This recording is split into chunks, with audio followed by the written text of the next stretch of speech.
To kick things off, why don't we introduce each other?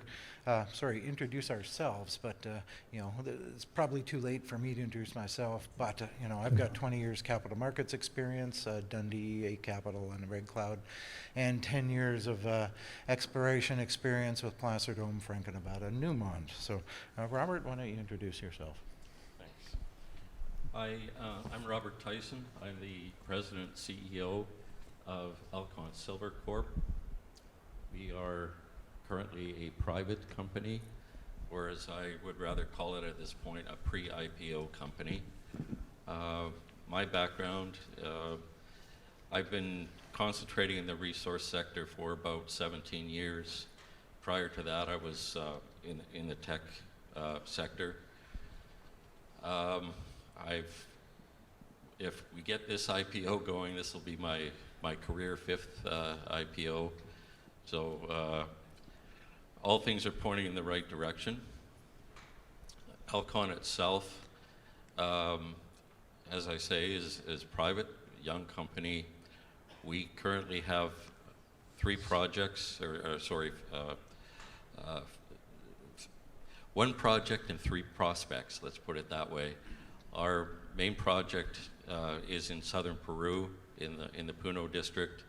We are focused on silver. So our project is called La Princesa. It currently has a compliant resource, 30 million ounces equivalent silver, which is the maiden resource. We've upgraded the 43101 to bring it all current. And without going too far into the details, there is a lot of upside exploration potential. We also recently acquired the 3 prospects from Pan American Silver Peru. They are located in the Lima department, basically central highlands of Peru. The main project or prospect within that group is a project called Cajul, which is a rather large 14,000 hectare silver polymetallic project that really is a bit of a geologist's dream. There's so many target areas, different geological settings, probably half a lifetime's worth of exploration potential there. Some of the unique features are that in the central zone, along one of the main veins, is what we term a stacked vein system. It's really parallel vein system. It's about 500 meters wide in certain parts.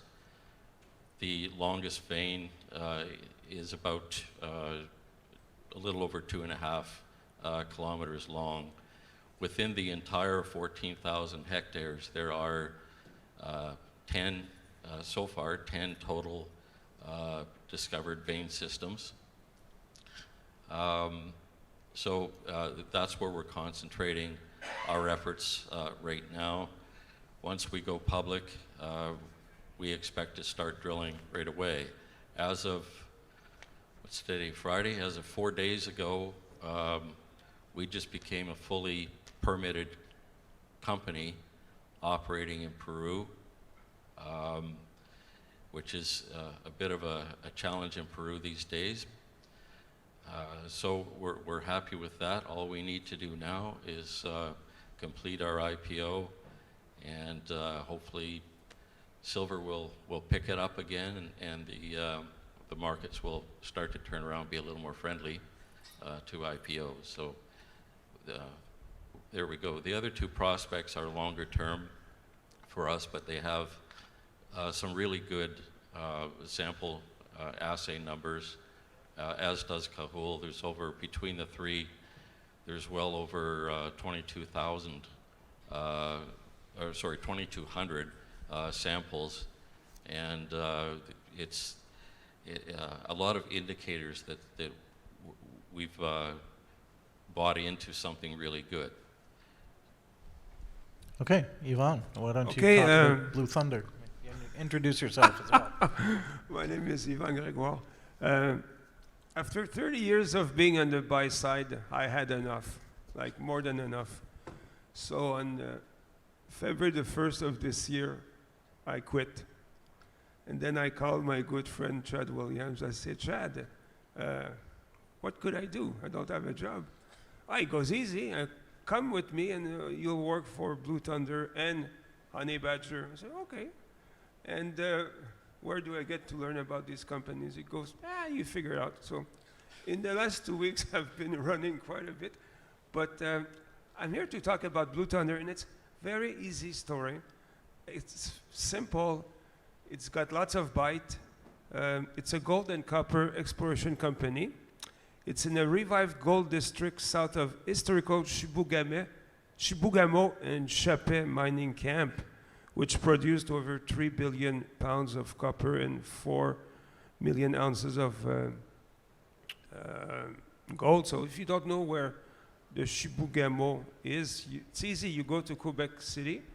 You go about 250 kilometers north to a place called Saguenay-Lac-Saint-Jean, and from there you veer west-north for about 150 kilometers, and you'll be lost in a big forest there.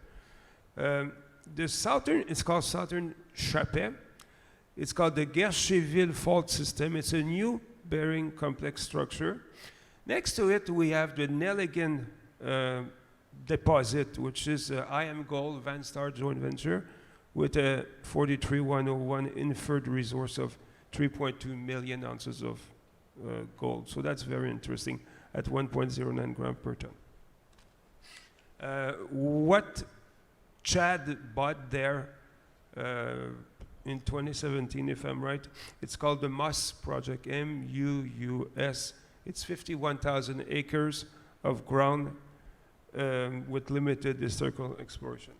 Excuse me. And then, Blue Thunder acquired MUS in 2017. On that property, they've done aeromagnetic surveys, prospecting and trenching, tail samplings and soil sampling, 3 IP grids, chargeability, resistivity. Excuse me.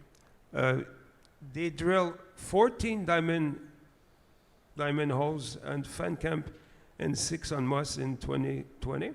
And they did 5 diamond drill holes on fan camp and 7 on MUS in 2021.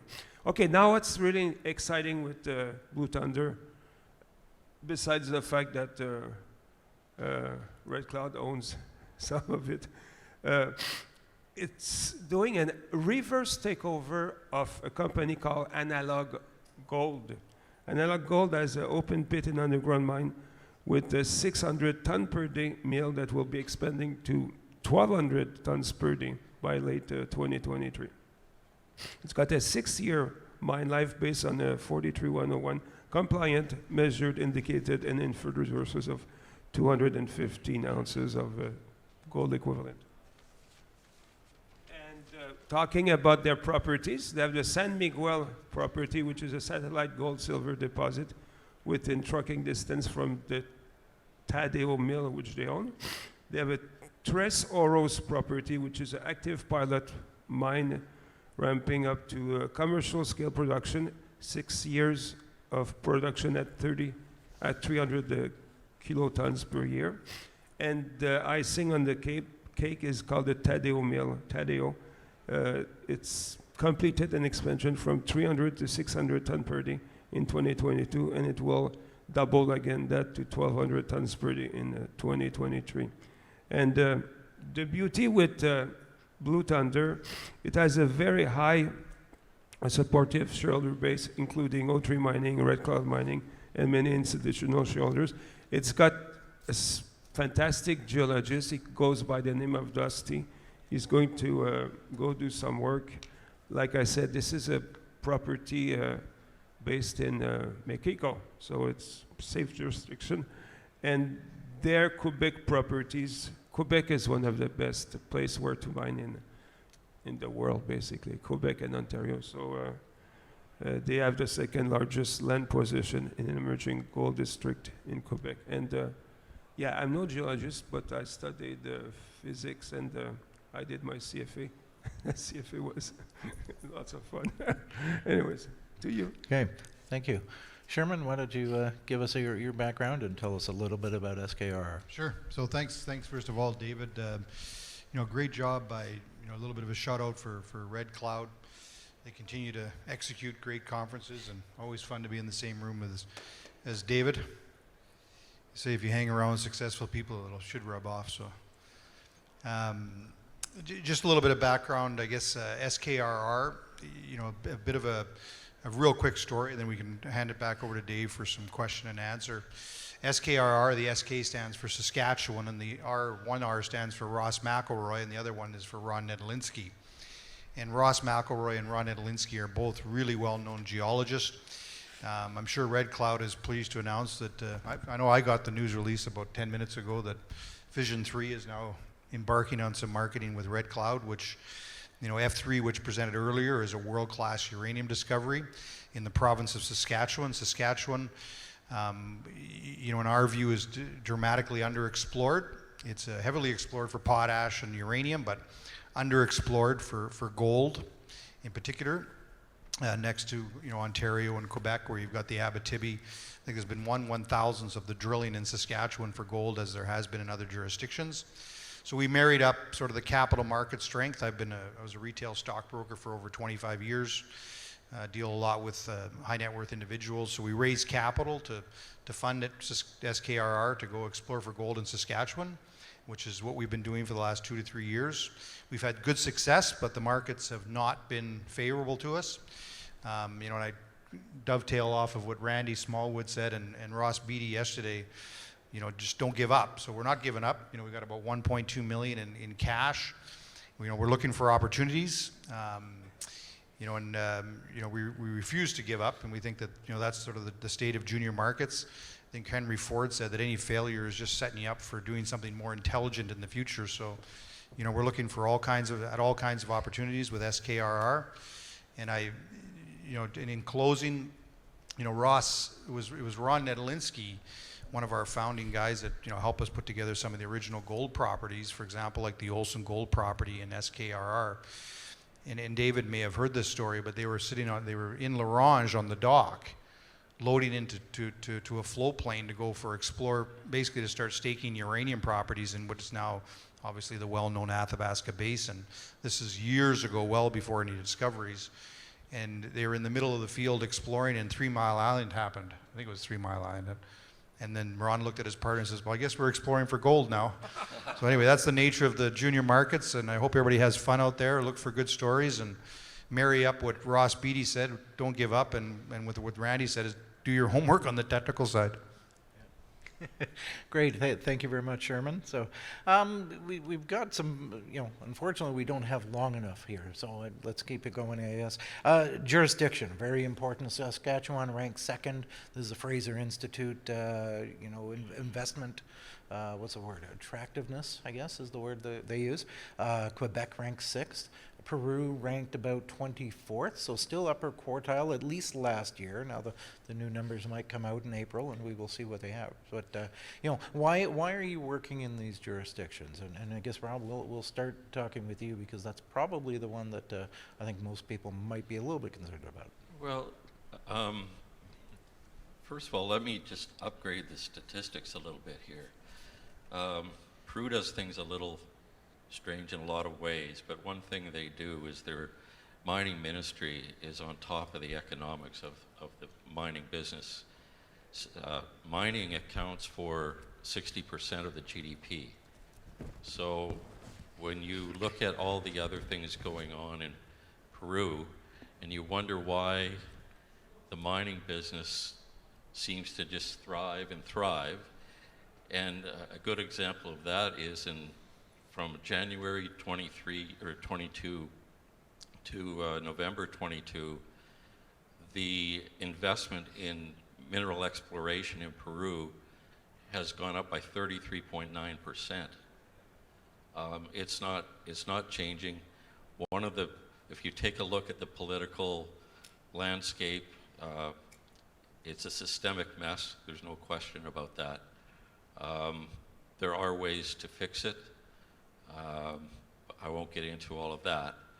But in the last election, you had two people running for president, one of them promising the world of change.